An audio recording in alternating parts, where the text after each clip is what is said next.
Hey guys, welcome back to another F1 2020 video. Today we're going to be talking about our first look at real racing here. This is footage that's been provided to me by Codemasters, as we're not able to record like racing at Vietnam or races in general with the Mercedes yet. So the best I can do at the moment is show you footage of this B-roll that I've received from Codemasters, and we can get our first look at what racing looks like in F1 2020, the game. Now, keep in mind, this is all work in progress. Obviously, this is very early build from Codemasters, so there's still improvements to be made, changes to be made, and let's just get right into the video.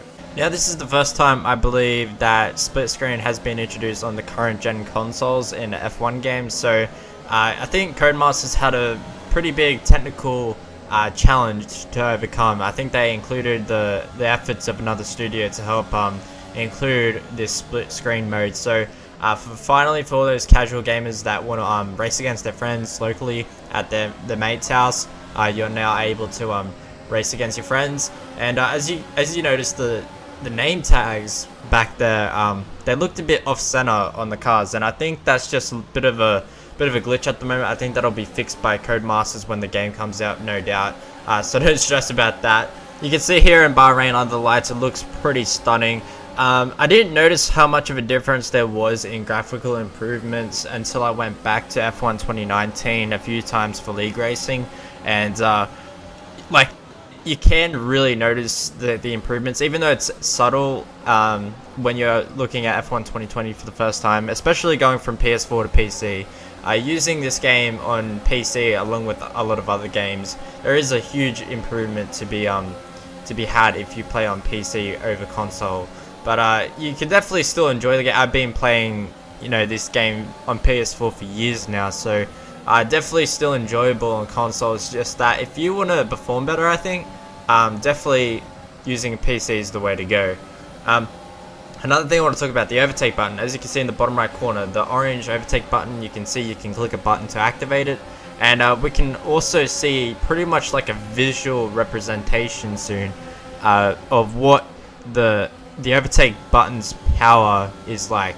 So I'll try and bring up a clip about that right now.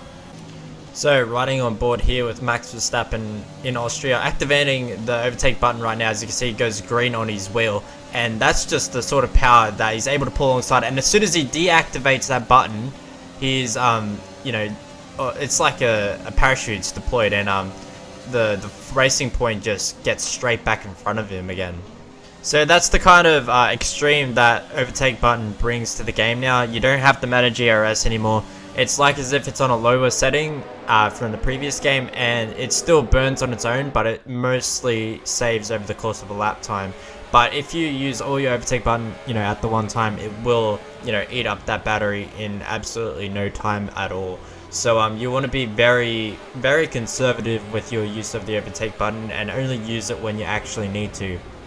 In my experience, using the overtake button is best used when coming out of corners, and then deactivating it straight away as soon as you start to go up the gears. So using it as sort of an extra boost coming out of the corners onto straights mostly, rather than using it for like top end unless you're trying to go for an overtake. So I think that at the moment is the best way to use the overtake button, but obviously we'll find out how it's used when majority of the people are playing the game and league racing. It'll be really interesting to see how league racing plays out now. We only have to manage fuel, and we've got this overtake button that we can activate whenever we want. So that'll be really exciting to see what kind of strategies play out.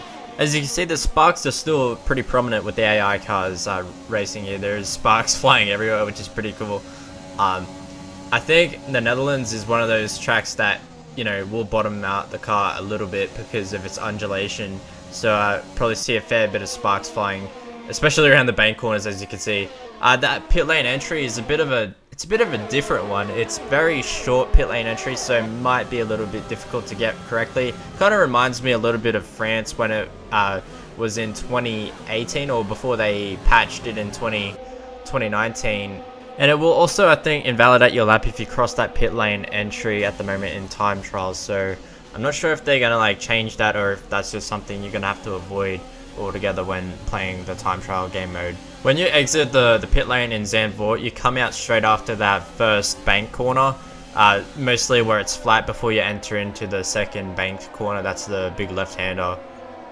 Once again, all these cars are the multiplayer car, except for the Renault, I think, at the moment. So all these cars you're seeing, the McLaren, the Mercedes, whatever, they're all shaped by the multiplayer car. They're not their actual body yet. So keep that in mind. I know there's like a ton of people in the comment section. There'll probably be people in the comment section of this video as well. They'll be saying, oh, why does the Mercedes look weird? Why does this car look weird? Doesn't look like the accurate car. They do this every year. It's because Codemasters can release early footage with full deliveries on, so we can get a look at the game earlier than what it would be if they had to model every car individually. So on behalf of Codemasters, it makes it better for us because we can get a quicker insight into the game, and it's not that big of a deal, believe it or not. That when the game is released, every car will be, you know, their model. There'll be a patch at least or whatever. That, you know, don't stress about that. I see every video there's comment section saying, oh, the Mercedes, the Williams, the Ferrari doesn't look like itself, and that is because it's the multiplayer car. Anyway, speaking of wet weather driving, as we're seeing now, I did find there was a pretty big improvement to the way the car handles in the wet weather. It feels, I think, a bit more stable. It's easier to drive than it was in F1 2019, and also it feels just a bit more understeery in general. So I think for the casual gamers trying to pick up the game for the first time, it'll definitely be a bit easier, I think. Doesn't matter like if you're experienced or a casual gamer, you'll find a more enjoyable experience driving around most tracks, and in particular driving in the rain, I think. So yeah, that's definitely something to look forward to when the game comes out. Obviously the handling will probably change. They'll probably make changes to the way the car interacts with the tracks. All these patches that'll probably happen before the game's released, so we can't really take this as, you know, the finished product just yet. But yeah, let me know what you guys think in the comments section below. If you got any questions, I'll do my best to answer them probably in the next video that I release, so stay tuned for that one. And if you haven't already checked out all the other videos where I've tried to spill as much information as possible, please do go check them out if you want to find out more information about the F1 2020 game so far with what we know. And I'll do my best to continue producing more videos like this in the future. So stay tuned to the channel, that way you get notified, and whenever we can release footage of Vietnam or actual racing ourselves, I'll upload that straight away, so look forward to that. And I'll leave you with the raw gameplay footage so you can hear each, like it's a mixture of cars, that we can hear the audio from each engine and see what you think of the game, especially the outside of the cockpit sounds and like the off-board cameras. See what you guys think of those sounds. So anyways, hopefully you've been enjoying the content lately, and I'll see you all in a brand new one.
Hey guys, thanks for watching and subscribing. I'll see you all in a brand new one.